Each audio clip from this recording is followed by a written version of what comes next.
Hello and welcome to the Everything is Black and White podcast. It's time for another episode of Let's Talk About. And this week we're going to focus on Joe Willock. I'm your host, Andrew Musgrove, joined by John Gibson. And yes, today's topic is all about Newcastle United's midfielder, Joe Willock, who quite frankly, we haven't seen enough of due to injuries. No doubting the man's ability and talent, but it's those injuries that keep him from our sight. John, welcome back. How are you keeping? You well? I'm good despite the weather and despite everything. I'm good. Yeah, it's horrendous out there. So Oh, hopefully our mood, John, doesn't match the weather. Although my take on Joe Willock isn't necessarily a positive one, but we will get into that in a moment.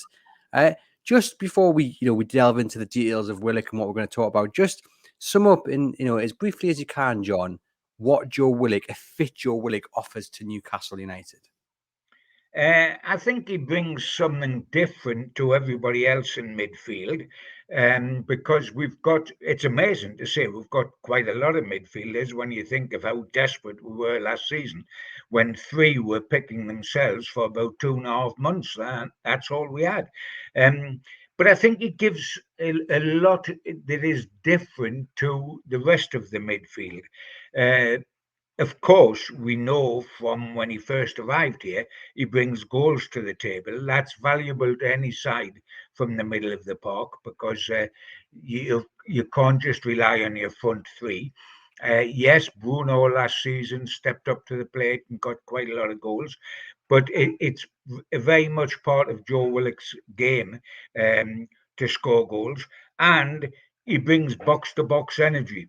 He runs box to box much better, much more frequently, ghosts into positions almost when he's not on the ball and the ball's on the other side of the pitch to where he's operating. He'll ghost into positions in a different way to Joe Linton plays the midfield as a powerhouse. Bruno plays the midfield as all elbows, enthusiasm, passion, and everything else. Longstaff plays it understated, just happens to be there. Uh, Miley is becoming the player that he will be. So it's been, and Tonali we don't know too much about yet in great detail.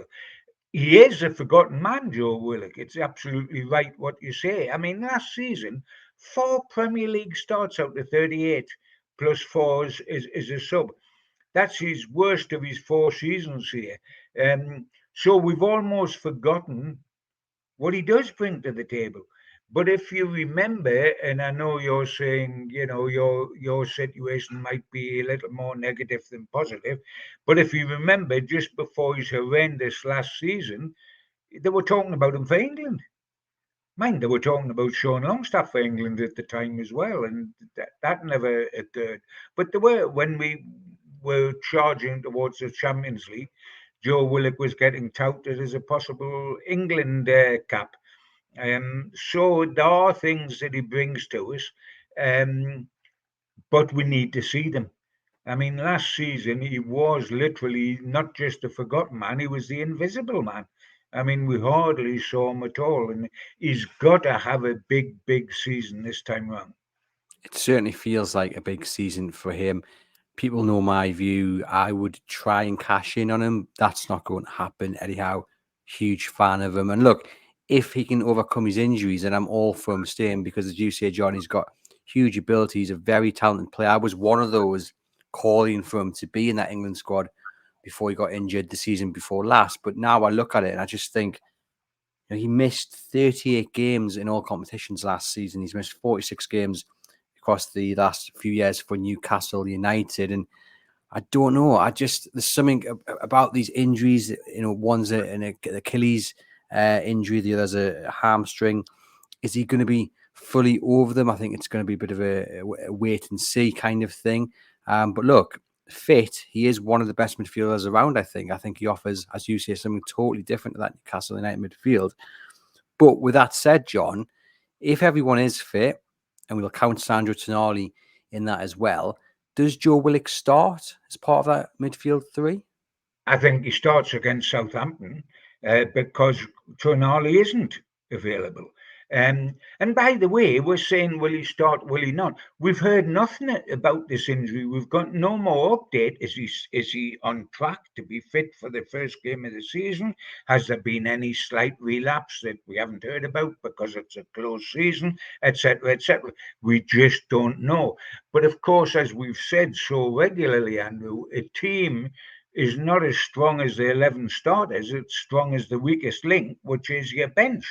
And when you look at Newcastle right now, Anderson is gone.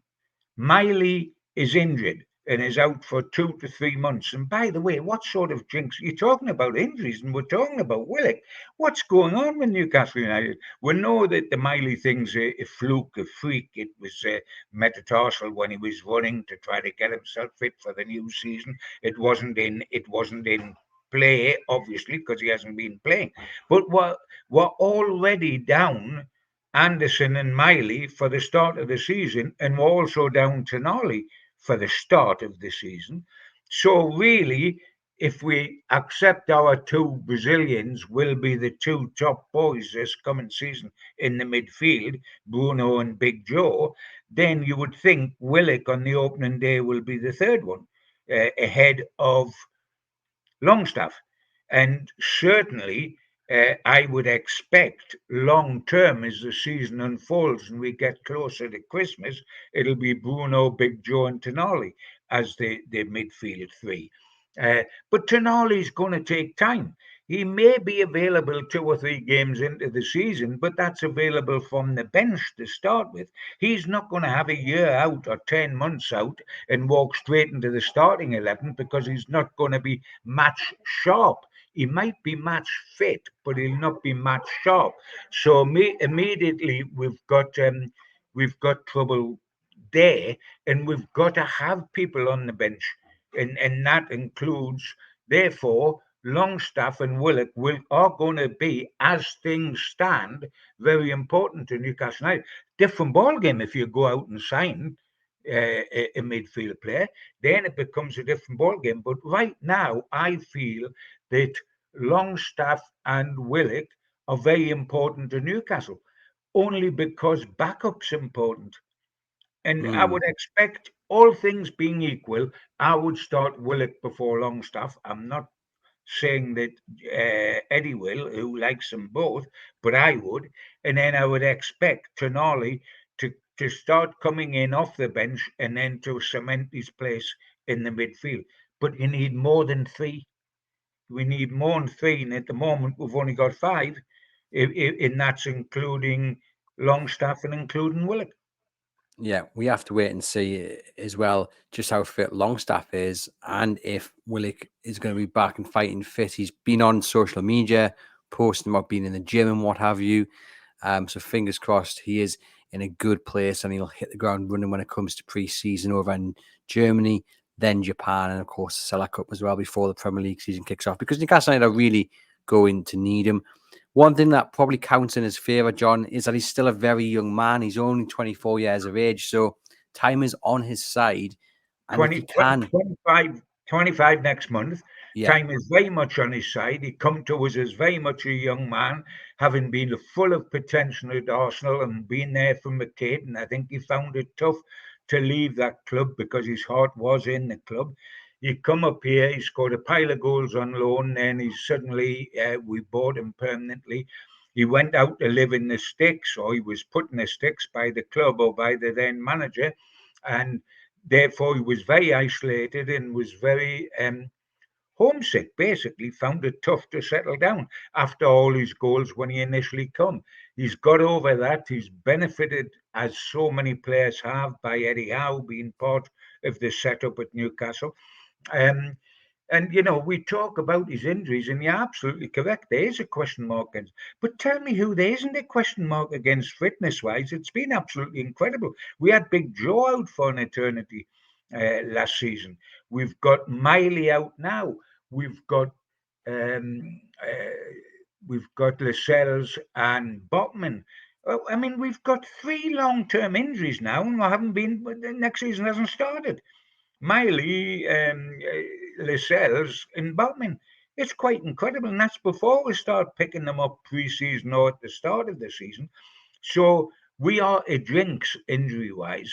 There's no question about that. We're hoping that that shakes itself out of our system this coming season, and we have had a look behind the scenes of how we can improve it in any minor way whatsoever, whether that's training or physio or just smiling at Lady Luck. Um, but we've got to have people around. And I mean, even with Willock remaining with us, even with Longstaff remaining with us, if there's enough money available to us with the financial fair play, and aren't we sick to death of that and even mentioning it? But it's true. We would like to get a midfielder in after we've got in an outside right and a right-sided centre half and a cover centre forward. The fourth choice player that would be needed on any Geordie wish list, I would think, would be another midfield player. Would that midfield player, John, come into the thinking ahead of Joe Willock? I mean, I think it's a pretty much certain pick that it's Bruno and Joe Linton to start. Yes, it is. Then obviously, let's say when Tonali's back and fighting fit, if everyone is available, Tonali probably picks up that They third would be spot. the expected three. They would be the expected three, yes. Then Joe Willock and Sean Longstaff as backup. Now, I'm just wondering in terms of, the pecking order, because some would say, well, even with the injury to Lewis Smiley, even with the injury to Elliot Anderson, we're quite oversubscribed then. You would also probably be looking, at least in my view, John, if you brought in a midfielder, it would be a totally different midfielder to Joe Willock. It would be someone much more defensive-minded than Yeah, him. But yeah. it would be another body in midfield, and that is a position where people already think maybe Newcastle have got too many players to choose from anyway. Well, we didn't say that last season. We had too many players for midfield last season, but we only had three we could field every single game. I mean, Miley was 17. He must have played 17 games off the belt, but because of necessity. I mean, he deserved it because of ability, but he played them out of necessity. And we didn't, when we used to talk about the match on a Friday, we didn't pick a midfield because there was only three players available, Longstaff, Miley, and Bruno and with all the numbers we had. So you've got to be careful that you don't stretch yourself into that situation again. Yes, if we buy a midfielder, it would be a defensive one, and then it would be if he gets into side, who doesn't out of the three big hitters with Tonali, Big Joe, and Bruno. But you do need that bench, and I think we can't afford to get rid of Longstaff or Willock until another midfielder comes in. Because if we did that and we hadn't another midfielder, yes, we've got Miley when he's fit to sit with one of them, but that's only five midfielders for three positions. It is stretching it a little bit. If we are going to be a quality side capable of a top four finish, and that has to be the hope. Then to do that, we've got to have strength and depth. There's no question. And we've got to hit the ground running because the fixture list has been kind to us. We've got a gentle start of the season. We've got no Tonali, but we've got a gentle side. So Willock's got to go in there with Joe Linton and Bruno and Longstaff and get us up running. We can't afford a slow start. We've got to fly out of the traps to be up there from day one, punching our weight and going for a Champions League position. Because if we just fail to get a Champions League position, we're guaranteed Europe. If we just fail in the Europa League, but we've got to get up there. We can't have another season without Europe like we've got now, else we are taking steps sideways or backwards instead of forwards. And I think Joe Willock will certainly be an asset to Newcastle United to achieve that European place. He cost Newcastle United £25 million, John. It came after he scored 8 goals in 14 appearances while on loan, which was a new record, being the youngest player to score in 7 consecutive games. Do you think he's paid that price tag back, justified that price tag, and B, do you think maybe Newcastle United, the club, this is pre the takeover, Steve Bruce, the fans as well. Maybe we all got a little bit wrapped up in that brilliant spell he had. I mean, that's a lot of goals that he scored. It hasn't obviously been replicated again. Do you think we got swept along with it? Well, I mean, I always felt, because history told me so, Andrew, when it was happening, I always knew we couldn't keep going. I mean, that doesn't keep going for a centre forward. This guy's a midfielder arriving late into the box and arriving late into the. He was like a breath of fresh air because we weren't actually painting the walls with goals at the time, were we? I mean, last season we got what 78, 80, whatever we got a ton of goals. We weren't getting a ton of goals in the Steve Bruce side, and he was a breath of fresh air. But you will never be going to be able to continue as a midfield player in that sort of form because it is freakish. It happens. Goals come in a cluster, and then you have a dry period, and then you level out to what your level is. Um, so yes, we paid the big money because he was scoring goals for fun.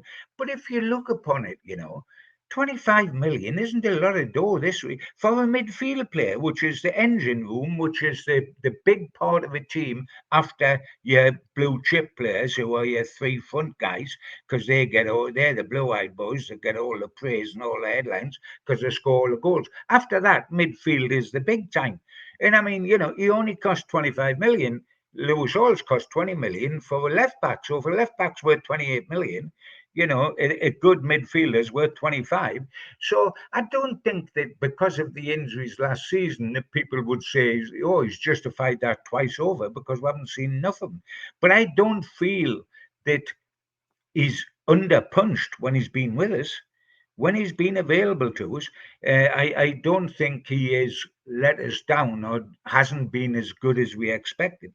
No, I think he's been a more than decent signing. And, we can write off last season as one of those things as long as he goes out and does it this season. But so many of the lads need to do that after their injuries last season, need to go out and prove that they were just freakish injuries and that it's not a permanent state of mind.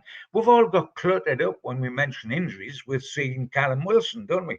Who looks like the invisible man with all the bandages on him. We get carried away by the fact that that guy is so susceptible that we were worried about Isaac. We were worried about Big Joe when he was out for 7 months. We're worried about Botman. We're worried about Joe Willock. We've had so many long-term injuries that we get jittery, and rightly so. But I rate this kid, and he is just a kid. He's only 24, 25 next month, as you pointed out. There's plenty time on his side. He's nowhere near the height of his career as yet. And we've got to be optimistic about him, and we've got to give him the chance to lose the tag of the forgotten man and to remind us why he was touted for England. Yeah, and I'm keeping everything crossed that he can overcome these injuries. He can prove me wrong because I have got my doubts again, not about his ability or his talent, just about his ability to play enough games to impact Newcastle United's season. They're two injuries that can have long-lasting impact as well on a player, hamstring and an Achilles. But fingers crossed he has gotten over them and he's back for that pre-season. I think you remember that loan spell he had, John, initially, and you're right. His thing was to run late into the box and fire one at the back of the net, and that's what Newcastle United were missing last season. They were missing his drive, his close control of the ball because he can't half dribble with it, and his late runs to the edge of the box to put one into the back of the net. And if he's fit and raring to go and he can replicate just half of what he did in that initial loan spell, then Sure. Newcastle United are going to have a real asset next season. I mean, let us remember we finished fourth, made the Champions League, and made a Wembley final with him. And without him last season, we made nothing at all. No cup finals, no Champions League, no Europe, seventh.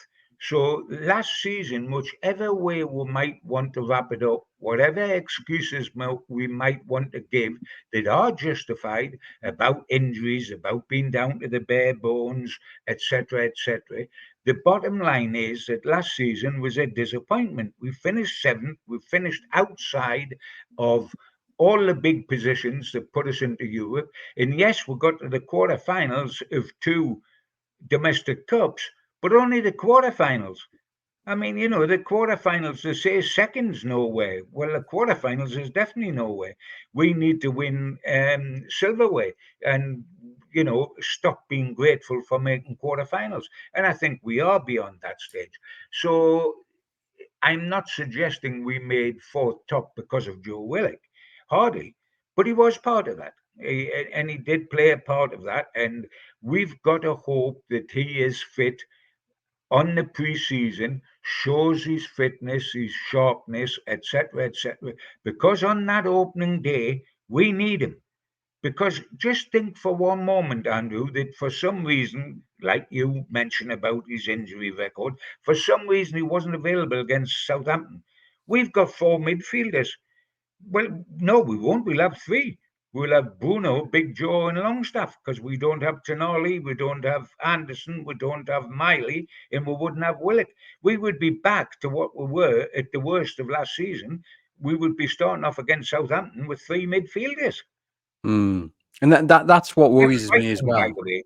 That's frightening. Yeah, it is, and that's the kind of thing that's going off in my head is that people will say, well, okay, look, he missed 38 games last season. He's missed 46 games since he moved here. So really, he's only missed 5 games or whatever it is, 7 games the season before. So his injuries aren't that bad. But if you break them down, he did miss a little bit the season prior to that and the season prior to that.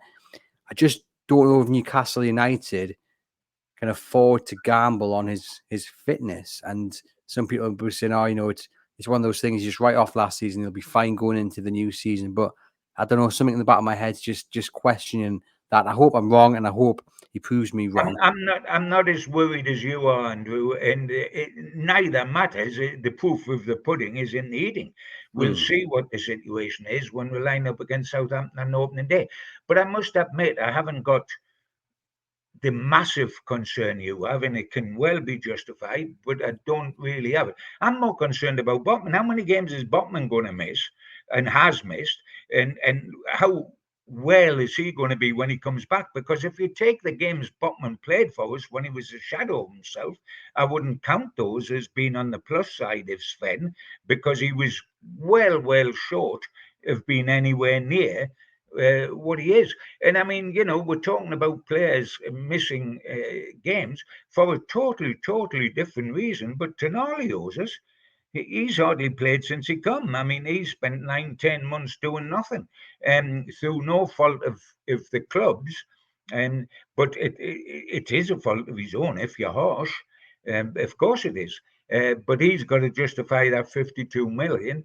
But I mean, we're talking about, if there was any question mark against Willock, we could be down to 3 midfielders on the opening day. And if there was a question mark against Longstaff, heaven forbid, on his fitness, we haven't got a midfield.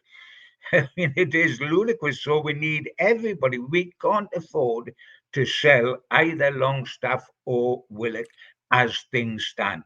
And I admit that and we said it before, just last week when we were talking on one of the podcasts, that everybody at Newcastle seems to have a price on the head, bar Isak. They can be bought. That is what we learned by Bruno with his 100 million, by Gordon with talk of Liverpool, and these are the big hitters. Everybody can go, bar Isak. So yes, of course, if the right offer comes in, they might be tempted to sell Willock, like they would be tempted to have sold Gordon if Liverpool had come in and said there's 80 million. Gordon wouldn't be with us now. Bruno's got a price on his head already. So, there's a question mark against everybody. And that, I think, is one of the things that, financial fair play and the worry about Champions League sides picking off Newcastle's best players is something that's really come home to roost in the last 6 or 7 months, hasn't it? There's a feeling of that we're uncomfortable, as in a feeling of uncertainty, because we don't quite know where we are. We're not quite certain 100% that we'll hang on to Gordon, 100% will hang on to Bruno. etc., etc. So what we're not going to be 100% certain of if you go down the pecking order about people like Willock and Longstaff and Botman when he's fit and Trippier and Pope, and we're not going to. Everybody seems to have a part, and that uncertainty is not a great feeling, Andrew. Or it isn't for me. I'm more concerned than you're concerned, about Willock's fitness. I'm more concerned about suddenly how fluid Newcastle United squad is. We're not certain about anybody anywhere. You can't put a guarantee on anybody being here, and Yet, just the season before last, when we finished fourth top and we played in the Wembley Cup final, the feeling was that this squad, it was unthinkable to a Geordie anybody was going to leave that we didn't want to leave, and it was just how many good players we added to it to go higher and higher and higher till we won some silverware and were regulars in the Champions League. So it's slightly different shifting ground. I'm not being at all pessimistic. I remain optimistic. We've done brilliantly in a couple of seasons, and I'm anxious and looking forward to what I think will be a terrific season next season. I'm not being at all pessimistic, but it's a moving canvas. And I would Yeah, like it to be nailed. I would like it to be nailed on, Andrew. With the big guys, I would like it to be nailed on. If we were never talking during that fourth top season if the possibility of absolutely anybody being bought, were we? We're no, just we talking weren't. who would come in. But that's the impact of these rules, and I guess also the impact of actually being a good side. If you're not the best side, there's always better sides who come in and try and take your players. But interesting, Joe Willock in that season, Newcastle United did finish fourth and get to the cup final, as you mentioned. Played 35 times in the Premier League. Before that, 29 times. He's obviously a massive part of Eddie Howe's plans going forward. And I was going to ask you whether, John, you were a little bit surprised when it came to the scramble for funds towards the end of June. Obviously, Elliot Anderson going, but as you mentioned, Bruno, Gordon, Isak, all linked with exits, just reaffirming how desperate Newcastle United were. Joe Willock, though, not one single rumour about Joe Willock leaving. Now, is that down to the fact that maybe Eddie Howe just said, look, not a chance, or down to his injuries and no club's prepared to take a gamble on him because they're not sure whether he's overcome them? What do you think it was? He's never played for a year. He's had 4 Premier League starts in a year. That's what it was. Pure and simple. Nothing to do with talent. You're not going to buy the guy. If you're going to buy Joe Willock, you're going to buy him in January after he's proved between August and January that he can play regularly again. I mean, Joe Willock was never going to be the guy that people went for. They were always going to go for the big hitters. And you know why? Because we're not in Europe. We look vulnerable. I mean, even sides like Chelsea that had a horrendous season and sat in mid-table for 9/10 of it, with 856 people on the bus. They had that many players. They had to build an extension to the dressing room, I think. But even they made a sneak run at the end of the season and got into Europe. The reason we are looked upon as rich pickings is that having been at the top of the tree, having been in the Champions League, having been in a cup final at Wembley, all of a sudden we're nowhere. So they think, oh, might there be a bit of wishful thinking in some players' minds and the grass is green and let's test the club, let's test the players, and we go through that. Now, if we get to the end of this window and we've still got Gordon and we've still got Bruno and we've still got Isak, and by the way, I think we will. I'm not expecting any of them to leave by September the 1st, not at all. But then we can forget about it, put that to bed and start the season so well that by the time the January window comes, we're in the top 4. Who would dream of leaving Newcastle United? It'll all be over. I don't like living in this period of uncertainty, but say out this month and next month, get out the blocks the way we can with a good early fixture list, and nobody will want to leave in January, mate. And nobody will bother coming here because they say, oh, they won't do any business. They've got 52,000. They've got an ambitious board. They've got an ambitious manager. They're flying. The fans are wanting to put half a dozen people on the top of Gray's Monument, etc., etc. We'll be back where we want to be. So let's batten down the hatches, keep our good players. First job, keep the blue chip players and bring in people that'll catapult us back to where we were the season before last. Yeah, couldn't have put it better myself. And when you hear me say that, I wouldn't be against cashing in on Joe Willock for the right price. You know, let's say at least Newcastle maybe get their money back. People would say you'd be crazy. You should be, we are that way of thinking, looking at least 35, 40 million, which I think would be not going to happen. Very unrealistic because of the injury that he had last season. What kind of price would you be putting on Joe Willock, John, for Newcastle United to accept selling him? Or are you just not? I wouldn't put a price on him. I would say, bugger off. I'd say, you see over there, that bit of wood that's open, that's the door. Walk through it. Please shut it behind you and go away. Because if we sell Willock or Longstaff, who are fringe players, let's admit at the moment these boys are fringe players. If the definition of fringe is you're not in the starting 11. But without them, I mean, look at the bench at times last season. It was like a kindergarten. I mean, they were having to bring Lucozade and straws for them to have a little drink, and they were that young. The boys, I mean, there was guys, kids, who have got free transfers this summer who were sitting on our bench, and a couple of them got on last season. That's how badly off we were. We've got 4 goalkeepers this time when we might need all 4 because we kept putting more than one on the subs bench. We don't want to get back to that again. But let me ask you another question then. If you had the opportunity to affect Newcastle United transfer plans and the transfer genie came to you, John, and he said, look, we're going to have to sell either Elliot Anderson or Joe Willock to Nottingham Forest. Now, I know one has already gone. He's off. He's done. It's happened. But let's just say we go back to June the 30th and you're offered that chance to pick John. Would you have sold Elliot Anderson ahead of Joe Willock? Or would you like to see Anderson stay and Joe Willock go? I would sell Kieran Trippier and Callum Wilson. There we go. There we go.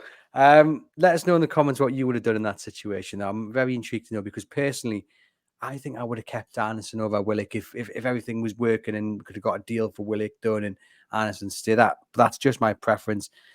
However, I have to say, John, having this conversation with you, my doom and gloom verdict on it is shifting somewhat because I've been reminded of how old he is. Looking at the stats, it's not as bad as actually this last season maybe gets your mind to think I think it painted a very black picture last season, but players have a season like that, and then they come out the other end, and I'm hoping that is so with Willock. And to be brutally truthful, I'm expecting it to be that way with Willock. Well, hopefully it does happen because it's one of those frustrations. I just want to see him have another near full season, you know, add a few more goals to his game, but he is a fantastic player. And I'm going to read you some views from our listeners, John, who got in touch before we started recording. So I'll just read through some of the responses that I had about Joe Willock. Scotty Talks Toon says, we really missed him last season. His drive from midfield was part of our success the season before. And as you say, it's a big season ahead. He needs, more importantly, he needs to stay fit or he could find it hard to get back on the side. Robert says he's vital. A fit Willock brings goals to the midfield and we have no player other than him capable of consistently carrying us 40, 50 yards up the pitch from deep with the ball in transition. Isaac and Gordon carry, but do it higher. Eric says Newcastle can be successful without him, but the added dynamism gives them that extra dimension. Geordie Mad Sutherland says, injuries aside, he is a fantastic talent, very athletic and agile, but he's also incredibly gifted technically. He has a good eye for goal as well. I think it's rare to see a player who is both great technically and really athletic. In my opinion, not many like him and still young. Stephen says, when fit, one of the best midfielders at the club. Lee says, I would cash in if a good offer comes in. injury ravaged for the last 2 seasons now. Big Dipper says quality player, but needs to work on his finishing. Missed loads of chances the season before last. Zach says, for the love of God, please stay injury free. Absolutely massive for us. Toon United says massively overrated by our fan base. Toon Reviews says, when fit, incredible. We'll see if we can keep him fit and then reassess. And Craig says he's underrated, great ball carrier, massively missed last season. I just hope that he's overcome his injury issues. Big season is needed, especially losing Anderson and Miley. Also, no one knows how long it will take Tonali to get back up to speed either. I think Craig there, John, just sums it up absolutely superb. We have to hope he's overcome his injury issue. It's a big season. We've lost Miley to injury. We've lost Anderson to Forest, and Tonali's going to take a little bit of time to get up to speed. So, if fit Joe Willock is not only, I mean, the bottom line is, John, if fit Joe Willock has got a fantastic opportunity to state his claim because he's got maybe 2-3 games on Tonali at the very least to say, we're there, this is my spot on the team. And it'll be more than 2 or 3 games in the literal sense, because Tonali will start off on the bench and come on for 10 minutes and then come on for 20 minutes and then 25 minutes and before he actually starts. And, I reiterate what I've said, that at the start of the season, on the opening day, I will play Willock with Big Joe and Bruno. And I'll tell you something, if that does happen with the ability Willock's got, he'll turn around to Tonali and say, right, see if you can get my position, mate, because I'm doing the business. Now you get my position. I'm not there backing up you and the 2 Brazilians. I'm there alongside the 2 Brazilians. You get the position off me. And you know what? That's terrific. That's the way it should be for both Tonali and him and for everybody else. If we aren't careful, we will end up where our selection for midfield is anybody from 3, and we'll play 3 in there. And God forbid that we do that again, because that was one of the major reasons why we were a 7th top club last season and going nowhere fast, because we never were able to rotate that midfield. We played the same 3 game in, game out, game in, game out. And we've got to have more variety in that available to us, even just to freshen it up, pull somebody out and then put them back in. It's vital that Willock is up and doing the business for us, and as it is vital that everybody else is contributing in the same way. Because the Miley injury, the one that's happened this summer, the metatarsal, completely out of the blue, totally unexpected. These things happen. Anderson's back. What was he trying to get out of bed, etc., etc.? I mean, Harvey Barnes toe. I mean, ludicrous. These things happen, and then you're in big, big trouble when they do. Do not show too many the door. There's people in that club now that you can show the door before Joe Willock, in my humble opinion, and that includes Almiron, and it includes Callum Wilson, as long as we get a centre forward. And it includes Kieran Trippier, who's playing for England at the moment, and God bless him for everything he's done for us. Terrific. We've got Livramento, etc. If somebody's got to go, I think that either Almiron, Wilson, or Trippier, not all of them, but anybody out of that, would be better to go than Willock. And let us know in the comments whether you agree with John on that. I think reading the responses we've had so far, it'll probably be overwhelmingly in agreement with you, John, that Joe Willock isn't going anywhere. He's just got to match the expectation and hope that we have for him in the new season. If he's fit, Andrew, if he's fit, he will match what we expect, because he's got the ability. Yeah, I think getting him fit's the first thing, and then once that happens, we need to add more goals to his game, because after that wonderful run of 8 goals in 14 games, he hit 2 the season after, 3 the season after that, and 1 last season. So we need to see more goals from him, but just getting him fitting on the pitch is the important thing. And to the chap who will inevitably comment on our YouTube page about the pass that Joe Willock delivered for Alexander Isak against Tottenham, yes, one of the best passes we've ever seen, but I'm sure John might agree with me, not quite as good as Terry Hibbett's for Supermac. against Burnley in the FA Cup semi-final, but we'll leave that one there. John, thank you very much for popping onto the podcast. As always, this has been Let's Talk About Joe Willock. Let us know in the comments what you think about the former Arsenal midfielder. How big of a season is it for him at Newcastle United? If you're listening on the audio channel, get in touch over on X. I'm at AD Musgrove. We always do like to hear from you guys. Any feedback from me and John as well, all welcome. Leave us a rating and review. Head over to chroniclelive.co.uk for all the latest Newcastle United news, including our dedicated transfer live blog. And for myself and John, we'll see you guys next